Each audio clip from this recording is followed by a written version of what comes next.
Yoya ashama harka fuunee kabajamtoota hordoftoota JMN kun qophii waarii JMN. Qophiin waarii JMN egaa guyyaa isaatii fi yeroo isaa eeggatee har'as walitti deebineetii jira. Nageenyi kenna waaraa bakka jirtan cufatti isin haa ga'u jechaa qophii waarii JMN har'aa egaa artistii isin hawwiirraa qabdan sagalee ishee dhagahuuf feetan keessummaa torbee kanaa godhee kaadhimmadhee isiniif dhufeetiin jira. Egaa haga xumura qophii kennatti nu duuka bu'aa kan isinin jedhu ani Rabbiraa Leenjisaati. Ogeessi kaameraatiif teeknishaali Daawit Tashoomaan waliin jira.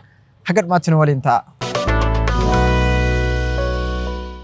Baga nagaan dhuftee anaa dhufusin jedha. Horii bul baga nagaan nu eeddan. Egaa maqaa kee hin ibsine ogummaa kees hin ibsine atummaan akka ibsattu fedheeti. Ayyee ani weellistuu Immuu Girmaa yookaan Immuu Booranaa jedhama. Hayyee. Intal Booranaati magaalaa Yaabelloo keessa dhaladhee guddadhe. Hayyee egaa uffannaan kee fullummaan keellee Oromoo Booranaa fakkaata. Booranni egaa hangafticha Oromooti. Ni carroomte ati. Carroomtudha. Horii bul. Egaa weelluu kee yeroo baay'ee hawaasni itti fayyadamaa weelluu kee qilleensarraa arga malee si qaamas hin beeku. Har'a immoo gara foddaa JMN hawaasa kennan akka wal bartuu heda. Mee yeroo baay'ee illee waan akkasii afgaaffii koo keessatti hin gaafadhu eessa dhalattee eessa guddattee waan jedhu kana yeroo baay'ee hin gaafadhu har'a siif immoo si gaafadha. Ayyee. Godina Booranaa magaalaa Yaabelloo keessatti ganda duwwaa tokko ganda giddicha jedhamu tokkaan ammaan tana ollaa guyyoo fulloo jedhame kan yaamamu keessatti guddadhe. Maatii baadiyyaa moo magaalaa keessa guddatte? Magaalaa keessa dhaladhe guddadhe. Okay. Egaa sirba aadaa sirbita. Weelluun kee hedduun isaa weelluu aadaati. Magaalaa keessa guddattee weelluu aadaa kana akkamittiin ka'ate sirbuu jalqabde? Amma wanni guddoon magaalaa keessa dhalachuuf baadiyyaa keessa dhalachuu osoo hin ta'in fedhii waan sunii qabaachuuf aadaa jaalachuu waan aadaa qorachuu irraa ka'a. Hayyee mee gara weelluutti yookiin gara aartiitti maaltu si fide? Gara artii wanni na fide tokkoffaa artii hin jaaladha. Guddadhee of beeketi sirbu jaaladha. Sirba hedduu hordofaa hin caqasaa ijoolleellee ta'ee jaalala sirbi kiyyaa kan argee immoo artiist Umar Goobeekaa jedhamutti akkan immoo hawwii kan milkeeffadhu. Akkan sirbuu gara Finfinneetti akkan deemee hawwii kan milkeeffadhu namni na godhubse. Hayyee mee sirba kee jalqabaa keessa yeroo iskiriptii isaa barreessitu maaltu waan sanarra si kakaase sirbi kee jalqabaa hoo maal jedha? Sirbi sun sirbi kee jalqabaan hin barreeffanne weellisaa Muusaa namedhanu na barreesse. Weellisaa Muusaan kun immoo ጓደኛ Umar Goobeeti hiriyaa Umar Goobeeti Umarin waliin nu fide. Sirbi inni jalqabnaa kenne immoo viidiyoon isaan hojjetamne hin beekamulle sirbi sun hedduu galma qabaadha. Galma qabaadha. Ayyo faabboyyana dhalanii guddisanii aganaan nagahanii daandii jiru na barsiisanii galati isaanii guddadhe aneen. Ayyo faabboyyana dhalanii guddisanii aganaan nagahanii daandii jiru na barsiisanii galati isaanii guddadhe ani. Daandii jiru na barsiisanii galati isaanii guddadhe ani. Galmi qabaa galmi qabaa galmi fagoo sun gahuu qaba midhaan qabaa dhandhamuu qaba. Galmi fagoo sun gahuu qaba mi'aawaadhaa dhandhamuu qaba jedhe ka'e. Galmi fagoo suni egaa maal akka ta'e guddoo keettee fudhataa. Egaa sirba kee keessatti weelluun kan kee walaloon isaa waa hedduu of keessaa qaba. Nama hedduu kan inni qabu. Ergaa hedduullee kan inni dabarsu. Sirba kana akka viidiyoon hin dalagne wanti si godhe maaliin? Sirba kana akka viidiyoon hin dalannoonni na godhu tokkollee hin jiru.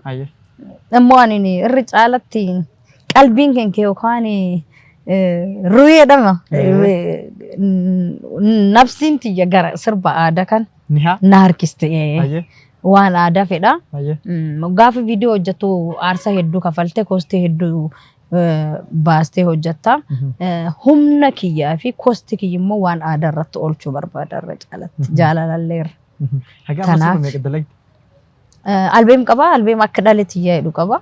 Cimbooda immoo sirba 3 hojjedhe naannoo sirba 13 akkas qaba. sirba kudha sadi. Waaw sirba kudha sadi kan amma daawwatan wal dura duuban yoo si jechisiise yeroo nun ga'u meeshaan keessa sirbi hedduu hawaasa keessatti jaalatamummaa qabaati. Sirba ati keessattuu albama kee keessa sirba kudha sadan keessa hedduu hawaasa keessatti jaalala argatee hawaasni yeroo ammaa tanallee har'um kana magaalaa Yaabelloo keessatti iddoo hedduutti sagalee sirba keetitti dhaga'ama. Jiffaasin hundi sirba keetis kan isaan fayyadamaa jiran. Inni sirba isaan keessa sirba ati illee jaalattu hawaasni illee jaallate sirba kan. Tokkoffaan sirboota kee hundaan jaaladha. Of dursa ofii jaaladheeti achiin booda ka uummata biraan ga'u. Haa ta'u immoo sirbi kiyya ilmoo kiyyaadhaaniiti. Anaaf ilmoo kiyya jechuudha. Haa ta'u immoo sirboota hojjettee hundayyuu keessaa ka uummati irra caalatti jaalatu jira. Sirboota amma aga jili kun jiruuti immoo dhiyootti hedduu baadiyyaallee magaalaallee kee deemu jiru. Sirba ja'a lamaan dura ba'ee bulee tiyya ka'eenu. Buleen tiyyaa hedduu socho'u jira. Duraan immoo wayi jaalaltii sirba hedduutti inni jaalatama. Akka dhalee tiyyaa sirbi re'ee hin jaalatama. Hooraree sirba loon duulatii hin jaalatama. Saayiziyyaa keen hin jaalatama. Bulee tiyyaan kaji'a lama duraan bahetu amma taqoxaaxareera. Bulee tiyya tasoo dhufin tura sirba anillee jaaladhu.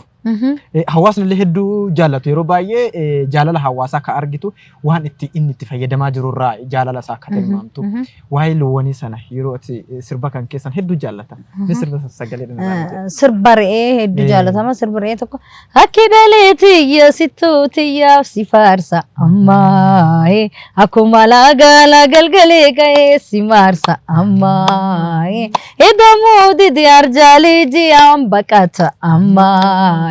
Hidhamee galee arjaalii gurraa qabata ammaa akkidalee tiyyaa re'ee jechaan laba ammaa illa booluddeetti kaagammee ceerdhaba. Sirbareeti.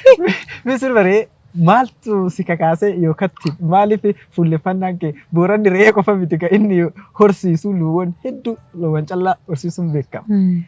Garuu ati re'eedhaaf weelliste maaliif? Wanni ani jalqaba re'ee weelliseef re'ee hedduu jaaladha. Re'ee waliin guddadhe. Re'ee magaala keessa jiraannullee re'ee hedduu qabna. Re'ee hortuu magaala keessa lammaadda jedhama. Ooltee galtuu hortuu mooyyitti kan jedhamanu hedduu lakkuu kan dhalan qabani. Ani akaakileen na guddise. Akaakileen gar keenyatti immoo ilmayyuu re'ee sun immee hidhamtee yaamamti. Ilmayyuu xixiqqoo kan re'ee sun immee hidhamtee yaamamti. Immee hidhamee maqaa re'ee sanii yaamama ture man keessa sanii na yaamama. Immee naan jedhama. Kanaafuu hedduu jaaladha. Akaakilee tiyyaalleetti yaadadha. Mee yeroo re'ee jala deddeemtutti mudannoo qabda wanti si mudate jira. Keessattuu yeroo daa'imman taatee re'oota jala deddeemtu afaan ifaa aannan ishee hodhuufaatu jira. Mudannoo loowwan wayita guddisaa guddatte mudannoo hedduu qabda. San keessa waan re'eedha wal qabatu mudannoo qabda. Mudannoo addaan qabu. Re'een teenni magaalum keessa fiiddee baate gabaa keessa ooltee maal jettee galgala lammaadda ka galtuudha. Yeroo hedduu warri re'ee afaan hin luugan yookaan afaan hin hodhanu ijoollee baadiyyaati karee waliin raasa keessa ooltu akkas.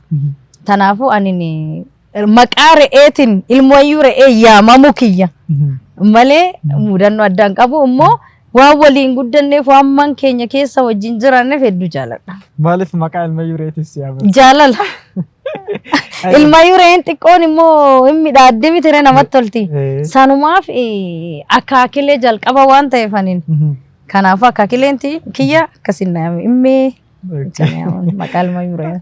Hayyeemme gar sirba kee haaraa baatii lama as ba'ee kanatti osoo hin dhufin dura sirboota darban keessaa sirboota kee albama 13 keessaa sirba tokko itti nu dabaliiti sagaleedha.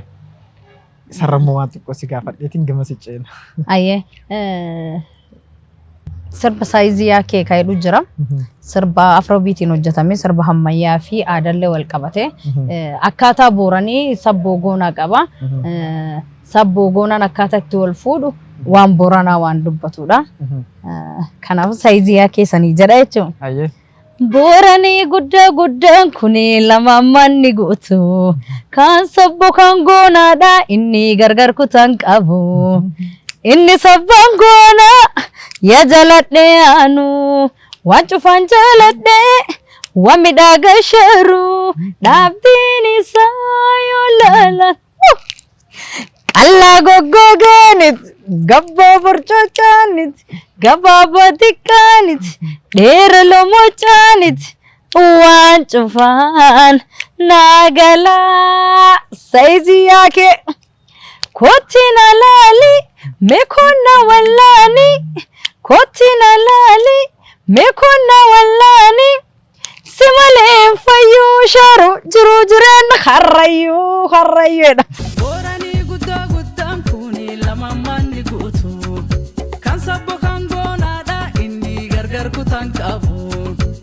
Inni sabbangona ya jalate anu wanchu fanjalate wamidaga sharu abdini sayalala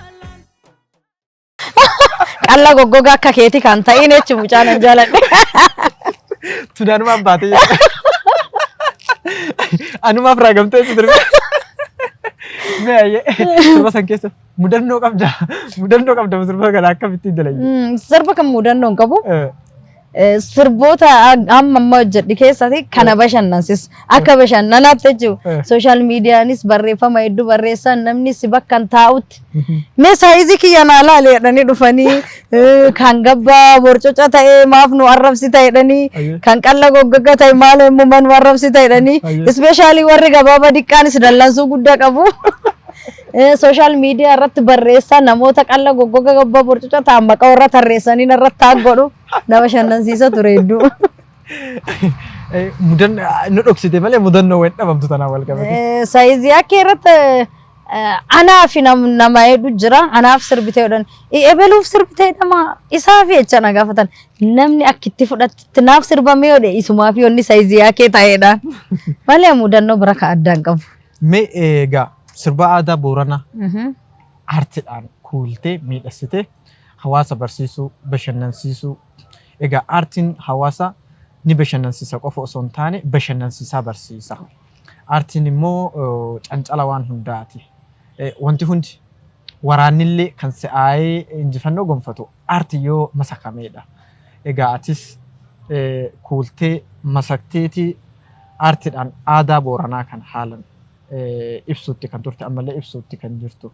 Mee san keessatti wanti aartiin bu'aa bahii hedduu qabdi. Bu'aa bahii fi dadhabbii aartiin qabdu beekaniitumatti seenanii.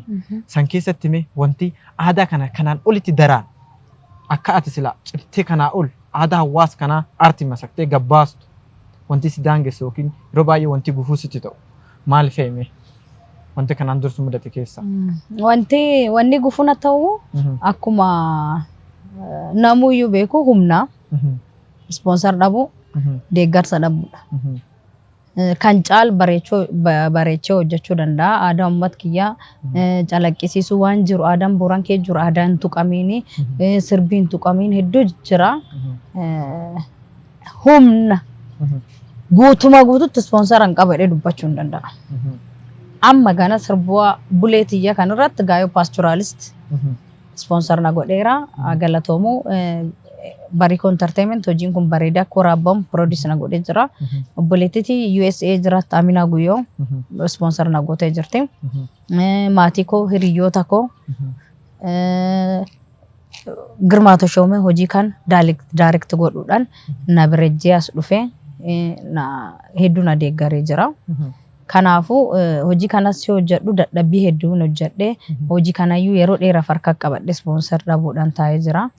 Namni waan ofii jabeessuu hayyuu dhiisee yoo tokko laalu aartii akka waan salphaan laalanii eenyummaan sab tokko aartiin ibsama.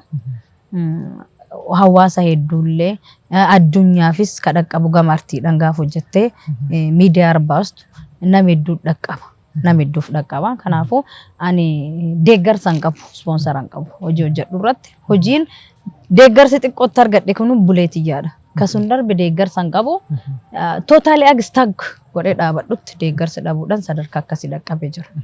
Egaa bu'aa bayii aartiin qabdu gufuuleewwan aartiin qabdu yeroo hedduu artistoota keessattuu artistoota Oromoo kan mudatu waan deeggarsa kanaan wal qabatu gamanumaan hordoftoonni kennallee waan kana irratti keessattuu abbootiin qabeenyatii fi qaamni dhimmi ilaallatu warri aartiin sadarkaa afaaniitiin utubuu qofa osoo hin taane gochaadhaan utubaa barbaaddi.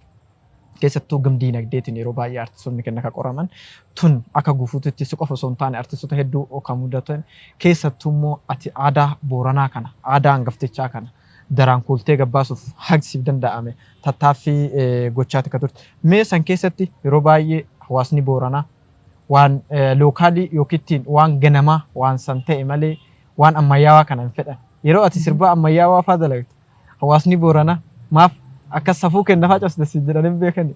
Injedhan amma ammaatti waan safuu cabsee ija nama keessa akka maan na buusullee hin hojjenne. Aadaa hojjedha. Aadaa kiyya gaafa hojjedhu immoo uummata kiyya gabbu'ee aadaa sirrii ta'e hojjedha. Kanaafuu kana balleessite jedhamee agamma komiin dhufee uummatni nama uffatu hin jiru. Uummati kiyya immoo yaada warrooti yaadnaa kennitan warri na jajjabeessitan warri sirba kiyya bakka hedduutti promoot godhuudhaan gama tiktookiin gama hedduun na jajjabeessisaa jirtanulleen hedduu galatooma. Kana wal qabachiisee waan akka Booranaa qofa osoo hin ta'in akka Oromootti dhaamsi an dhaamu barbaadu aartiin gaafa hojjetamu kan Boorana ta'ee kan Shawaa ta'ee kan Hararge ta'ee agaa waan Oromoo ibsee uummata kanaaf faayidaa qaba jedhamee hojiin kun bahee argamu gareedhaan osoo hin ta'in tiimiin waan kan promoot gootus gama tiktokeriinis ta'e gama warra sooshaal miidiyaa wanniidhaan feesbuukiin illee ta'e garee qabachuu osoo hin ta'in wanni kun waan Oromooti. Waan kiyya jedhamee osoo waan gaarii argan promoot godhanii wamarraan hir'atu yoo galata itti argate malee immoo wanta gareetu waballeessaa jira. Hojiin gama tokko ol ka'ee hojii gaarii hojjettus kan gama tokko immoo akka hin mul'anne gadi qabamu jira.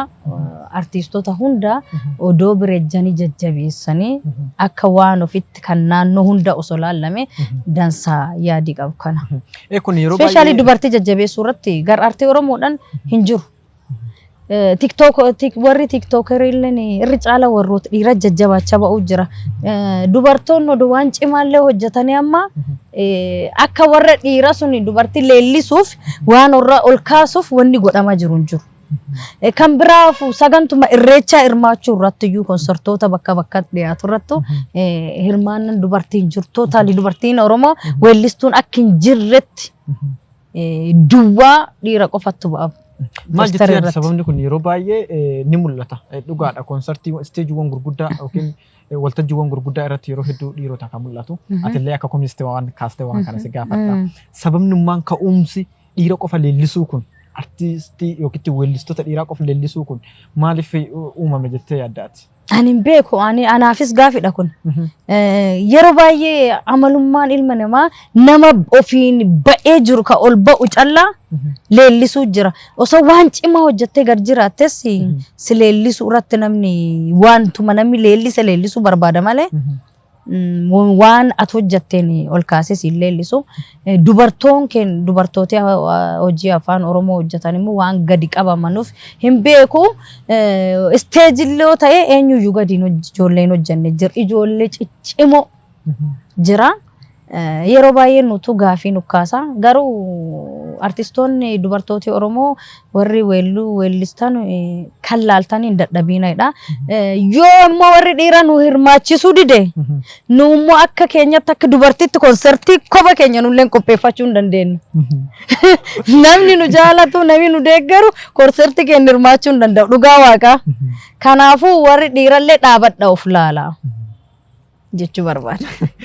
Hunduma keenyatti himuu jirta. Dhaabadha of laala.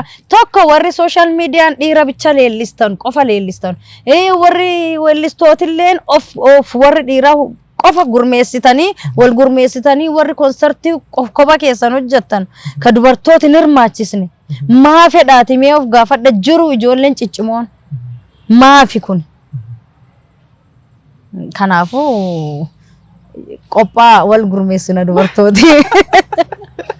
Egaa sirba Kan keetitti si deebisa. Sirba gidduu kana maal jedhaniin odeessi hedduu argate.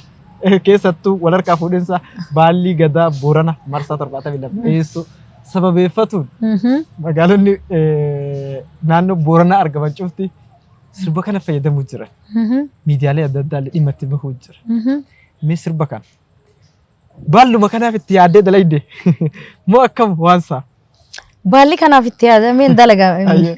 Sirbi kuni waaqattuu gar baalli kana gadiisee malee garan gaffidee malee aga hojjetame oodiyoon isaa harki kiyyarra tureera. Humna dhabuudhaan aga sadarkaa viidiyoo hojjechuu fedhu sun waan humni dhabeef oodiyoo isaa ol kaa'ee taa'ee ture. Immoo sa'aatii immoo haalli tokko naa mijaa'etti hojii sun hojjedhee gallakkise baallinis dhiyaatee ture kanumaan wal qabate. Akka haaratti ammoo jila magbaya akka haaratti TikTokinis hojjetamuu jira akka haaratti magaala keessa anayyuu naa bilbilamaa sirba kee malee dhageenyu godin Boorana keessatti baadiyyaas naa jedhanii hedduu galatoomaadha ummati kiimmoo waan sirbi kiyye kana jaalate itti fayyadamuu jiruuf dhugaa gammachuu hedduu qaba.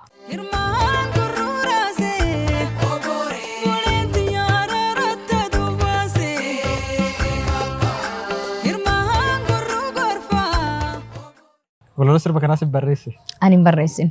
Ka ummataati. Walaloon ka ummataati. Walaloon ka ummataati. Yedallooleen ka ummataati. Keewol Nagaasaa immoo zeemaa isaa yedalloo isaa sheepinaa godheera hamma ta'e. Hayyee namatti tola. Mee sirbicha mata duree maaliif kenniteef? Buleetiyya. Buleetiyya. Menu jedhirra. Hirmaan gurraasee oboore buleetiyya haraaratta dubaase hamma. Hirmaan gurrufaa oboore garatiyya duraadhaan doggorsa hamma. Araara boneeyya oboore uumotiyya aduun bona hagayya hamma. Akka hirmaana horsaa Obore bulenti ya hirmane wati kubsa hamma obore hamma Dobbuna rooressa dorrobi adolessa hamma ommo hamma arore yigara tarore sanjara hamma ommo hamma arore yi hunda mboke deta hamma ommo hamma arore yi golba banana gogata hamma ommo hamma akuma rore salakole woloblata hamma ommo hamma woloblate bule wolofe godana hamma ommo hamma godanni badde sakero silamesa kan fakkaata qeerroon barbaada gaaf godaanu qeerroo silamesa nama lamaan akka godaanu jechuudha horiin godaansa yoo deemu. Kun qeerroo silamesa jechuun kun maal? Qeerroo silamesa jechuun horii gaaf for godaansistu yoo qeerroon tokko nami tokko oofu jiraate qeerroon tokko godaansisu jiraate qeerroo lama godhuuf jechu tokko dabalte yoo nama takka ta'e lama. Akka isa ulfeessu wayii jechuudha. Hayyeme sirba kanaan wal qabate egaa chaalenjiileewwan turan hedduu kaasteetii kaa'atee jirtu. Kana ol immoo keessattuu sirbi isa sirba baay'ee jaalatamummaa argate. Sirba godin Booranaa qof keessattuu osoo hin taane Oromoo cuf biratti jaalatamummaa argate gara marsariitii miidiyaa hawaasaa adda addaatiin deemaa jirudha. Carraadhuma kanaan anillee si argachuuf gammachuu qaba. Ulfaadhu horii bulii deebanis hin jenna. Ayyee hedduu galatoomatis miidiyaa hin keerramti miidiyaa jirraa irraa waan naaf feertaniif horaa bula deebanaa immoo jil kan qoodachuun waliin Booran dhuftanii jirtanii waaqi jil nagaa nu haa godhu horaa bula deebanaa. Ulfaadhu. Hayyee kabajamtoota hordoftoota JMN kun qophii waarii JMN qophii waarii JMN egaa har'a akka irraa bohaartan abdii qabna. Bohaartiin egaa aartiin waa hunda of keessaa qabdi. Aartiin waan hunda kuultee waa jabeessuu waa laaffisuu keessatti illee aartiin gahee guddaadha kan qabdu. Egaa biyyi tun ceetee akka as geessuuf aartiin gahee guddaadha kan inni qabu. Keessattuu Oromoo biratti aartiin waan Oromoo cufa tiksee kunuunsee asiin gahuu keessatti bar Oromoon rakkoo keessa turte keessatti Oromoo rakkoo keessa jabeessuudhaan artiin gahee guddaadha kan qabdu. Egaa har'a artistii Imuu Girmaa yookiin Imuu Booranaa waliin turtii isin waliin goone asumarratti kan goolabnu ta'a. Egaa akka isin yeroo dheeraa isin faana turtu akka isin hawwii qabdan nullee hawwii irraa qabna. Yeroo keenya faana deemuuf jecha asumarratti kan goolabnu ta'a. Qophicha qopheessuun isin waliin turtii kan godhan Rabbi irraa leenjisaati. Ogeessi kaameraatii fi teeknishaalii Daawit Tashoomaa nu waliin ture. Haga xumuraatti waan nu waliin taataniif nagaatti torban gaarii nuuf haa ta'u.